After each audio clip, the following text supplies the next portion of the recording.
I just turned 40, and that got me thinking about the history of the midlife crisis. Where did we get that stereotype of the businessman running away to a tropical island or buying a fancy car? And how old is it?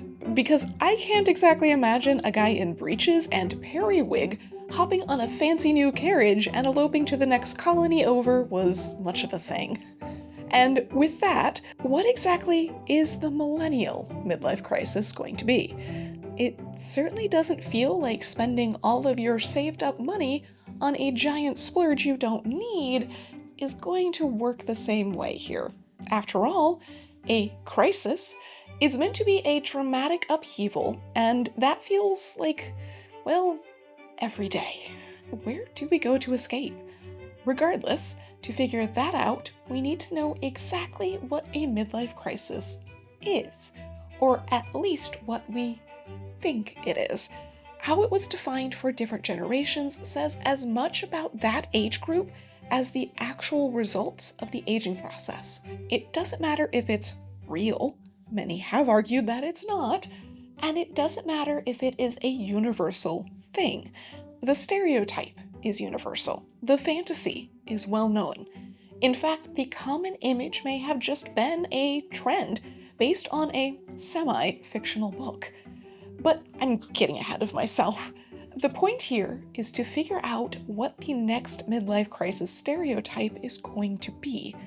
Is my buying an old house to decorate for the cozy vibes, or spending a week on a farm having a hobbit festival hinting at my own midlife crisis? If it is going to be a cozy cottagecore hobbit crisis, at least my closet will be well prepared with the sponsor for today's video, ThredUp.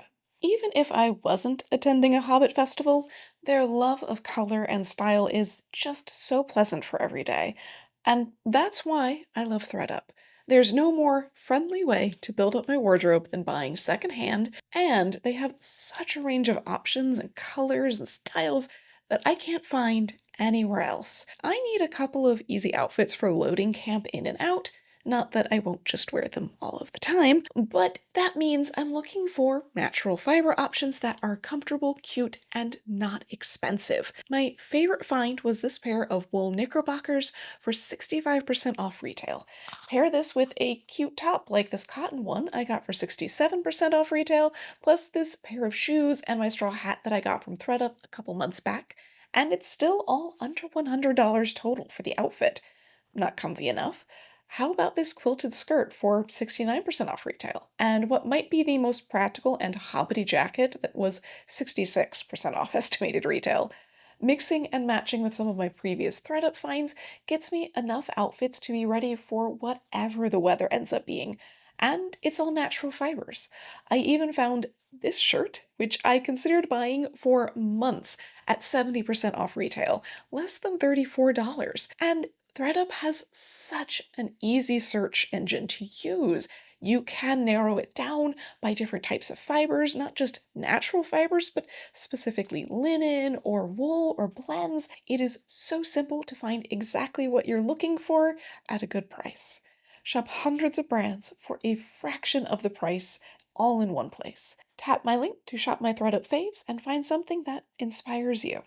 Thanks again to ThredUp for sponsoring today's video. Now, on to some history. Well before the term midlife crisis was created, there was an acknowledgement of upheaval for people as they aged. Most of it originally centered around reproduction, hence the term menopause was coined back in 1821. But the understanding there was that a change usually happened to women around their 40s, and it was a purely physical issue so far as they were concerned. Sure, it came along with psychological changes as well, moodiness and irritability to cast a general net, but there was a clear physical change to blame. Whether that change directly affected the brain or this was simply a complication of depression brought about by aging out of women's main purpose in life, having children, wasn't an answer that they had. Not that most cared. But as medical science took its very bumpy steps forward in the 19th and early 20th centuries, we started adding to that story. In the late 1930s, Advancements in understanding hormones and the endocrine system brought focus not only to women's menopause, but men's hormonal changes as well. If women's drop in estrogen over their life caused all sorts of symptoms, did men's drop in testosterone do the same? This wasn't so much considered a mental or even personality shift, just a physical and medical one. This 1943 article compares men's experiences as possibly being just as marked as those exhibited by women, but less likely to be one of an emotional nature.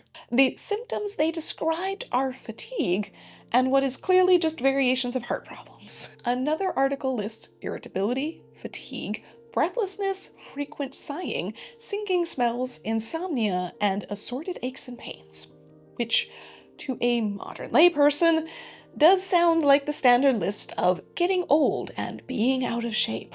But researchers were looking for solutions, and thus needed to know the exact source of these symptoms. What exactly causes getting old? And more importantly, does it extend beyond just a few generic physical symptoms? Is aging inevitable even if the body denies it as long as possible? Thus, the myth or truth of men's menopause became a hot topic in the 1940s.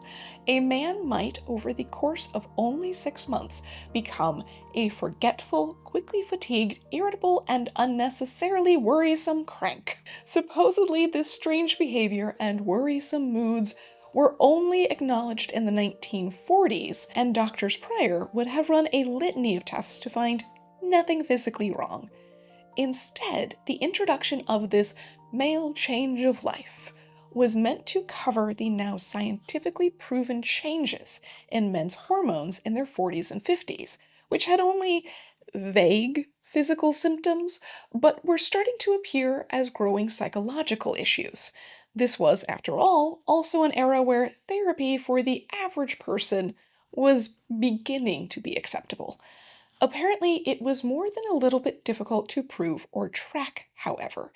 Many thought it wasn't a real problem at all. Like the author of this article, they believed it was not a hormonal change. Unlike women taking synthetic hormones for menopause, men were only helped out in very specific cases where other issues like mumps were affecting them. A study in 1947 followed 30 men who tried hormonal therapy for this range of symptoms and found that while their physical symptoms got better, their psychological ones did not. So they turned to a different type of analysis. In 1965, Death and the Midlife Crisis by Elliot Jacques was published and dramatically changed how we qualified and treated this range of issues. He defines it as periods of rapid transition that occur around 35 years old and continue on for some years, introducing the readers to the idea first by way of examples of artists who either passed away, stopped producing notable works, or suddenly changed style around that time in their life. We'll just gloss over the real world trauma that many of these artists experienced, like Goya and the Spanish Revolution, and what is clearly severe PTSD, but okay, his style changed. This change of life, the author posits, is due to the change in our relationships with death. Early in life, we are full of denial and manic defenses against the inevitableness of death and the existence of hate and destructive impulses inside each person. At some point, each person stops growing up and starts growing old. The same concept from which we get the phrase over the hill as life switches directions. It's at this point that people either face the reality of oncoming death or aggressively deny it. When young, people are too busy to notice the denial. It takes slowing down, normalizing life, and settling into routine to actually notice. As parents pass and children grow up, it becomes too hard to ignore the passage of time and the loss of things that cannot be regained. The loss of innocence, and I guess optimism, being part of that. What's important here isn't whether you agree or not. It's that the midlife crisis is starting to take on a psychological aspect as much as anything physical. This continues to guide the conversation for the next couple of decades. Hormones are sometimes considered part of the problem, but the description of the symptoms focus on what is being lost. One doctor notes that the irritability and depression intensify and contribute to the increase of alcoholism. The physical aspects of a thinner beard, higher voice, and loss of height mean he is becoming feminized. Here, the author of the article responds, reading this, one could almost sympathize with any middle-aged man who decided to shuck it all and adjourn to a South Sea island with an 18-year-old Swedish masseuse. The full connection between changing hormones to physical and emotional changes leading to abrupt and certainly questionable actions. But is this absconding into a permanent vacation a common enough thing to be a stereotype, or did it come from somewhere else? There's certainly evidence to show a shift in societal views of age. The 1970s is the height of the ideal of being young in many ways. For a while, they were the Pepsi generation. Started as an ad campaign in 1963 by Pepsi to frame it as a youthful product with a sense of vitality and freedom. I'm not saying this single commercial changed things, just that it's a really clear example of how youth was being glorified at that time. A very restricted club of sorts, where everyone on the outside old, was out of touch, out of style, and you didn't want to be that. Plenty did argue that age wasn't the ending of all things. This character has concern over appearance, younger co-workers on his heels, and his relationships, but loss of youth and physical prowess is more than offset by the status, power, authority, and wide experience that a middle-aged person enjoys in our society. It's fine to get old because you get new benefits. I'm still waiting for that to kick in, personally. So, on one side, we have the inevitability of death catching up as we slow down and sending, mostly men, into a panicked spiral. That still doesn't answer how the tropics factor into this stereotype. For that, we can start with this article from 1973. It mentions John Coffin's A Letter to My Wife. He was a Time magazine editor who, at 53, left his wife and 5 children along with his job to flee to Pago Pago in Samoa. But even he realized, shortly after, that his life didn't change. He just changed locales. It didn't work. However, the article also notes that this is called the Gauguin fantasy. It's named after a similar person, a French stockbroker who suddenly abandoned his family and sailed for Tahiti, writing about it in Noa Noa, a journal of the South Seas. The written version of his life was, well, much more successful and saucy than either the Time editors or the author's actual life. Gauguin did quit his job, then tried to make it as a painter for 7 years before deciding to move then, and his wife, still with him up to that point, refused to accompany him all the way to Tahiti. But that's not nearly as exciting and romantic. Who's to say just how many people took the story as truth and confidently tried to replicate it? Especially doing so in the name of mental health. The 1970s was, at the time, called the Decade of Narcissism for a reason. A boom in self-help books unpacking every possible setback, problem, or distress in life and how to conquer it.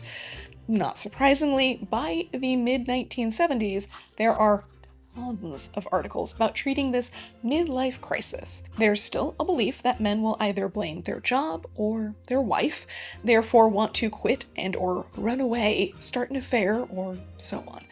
Women, on the other hand, might brood or fall into depression and become irritable, but their sudden actions are instead more productive ways of dealing with the empty nest syndrome, going back to school, starting a job, or finding new hobbies.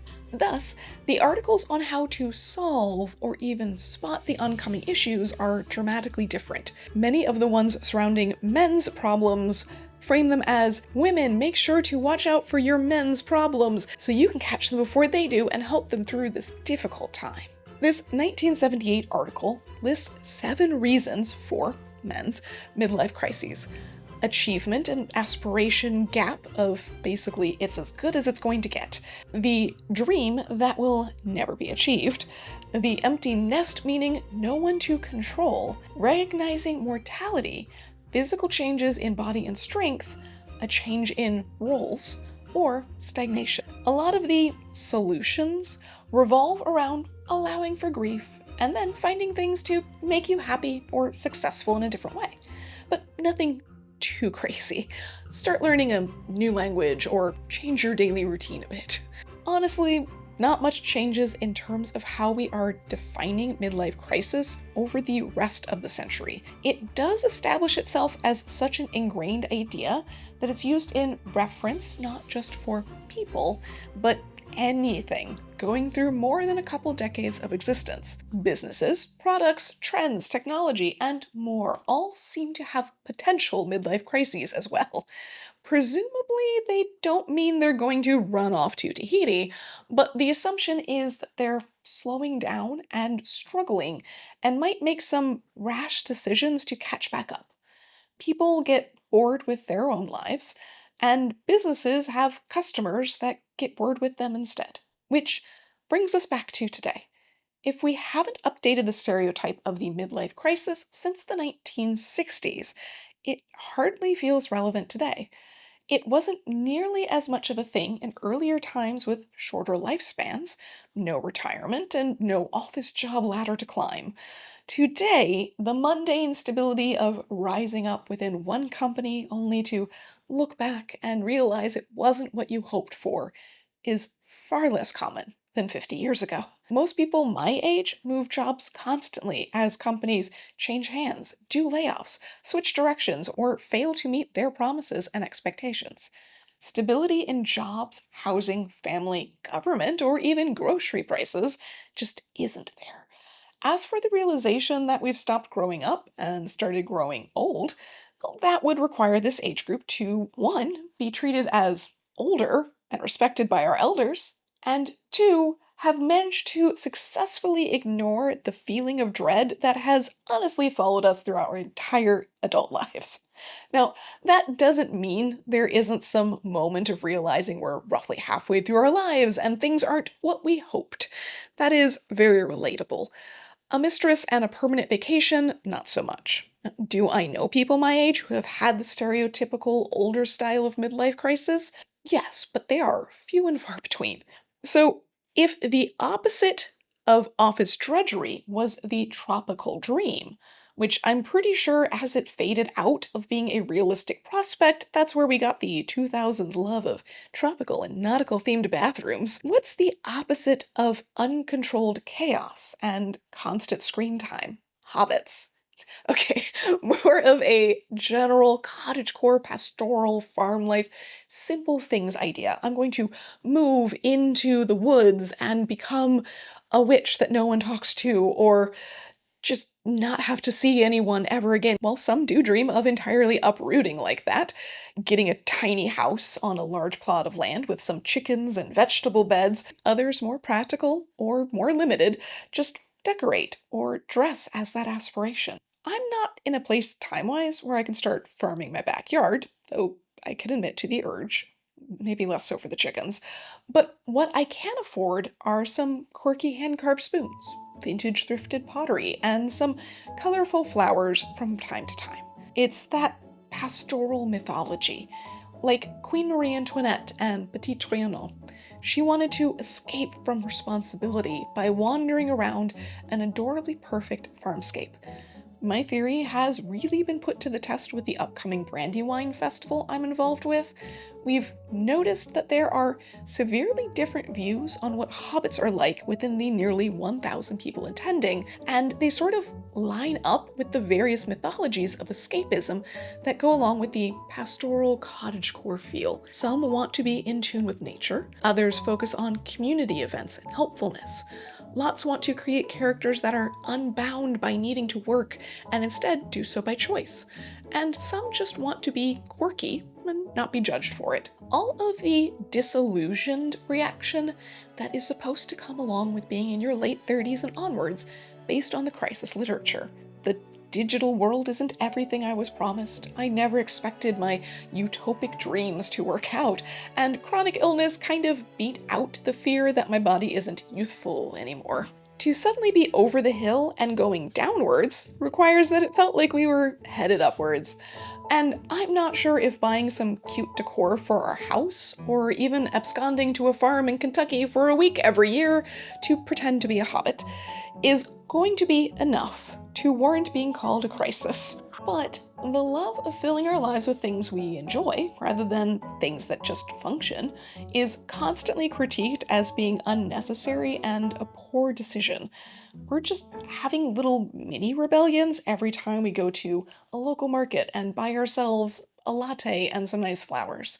Maybe we're too tired for a full out crisis, but we're not too tired to keep looking for something we're missing, even if we've never really had it to begin with. And don't forget to check out ThreadUp. Just tap my link and use code Rudolph50 to shop my ThreadUp faves and receive 50% off your first order plus free shipping.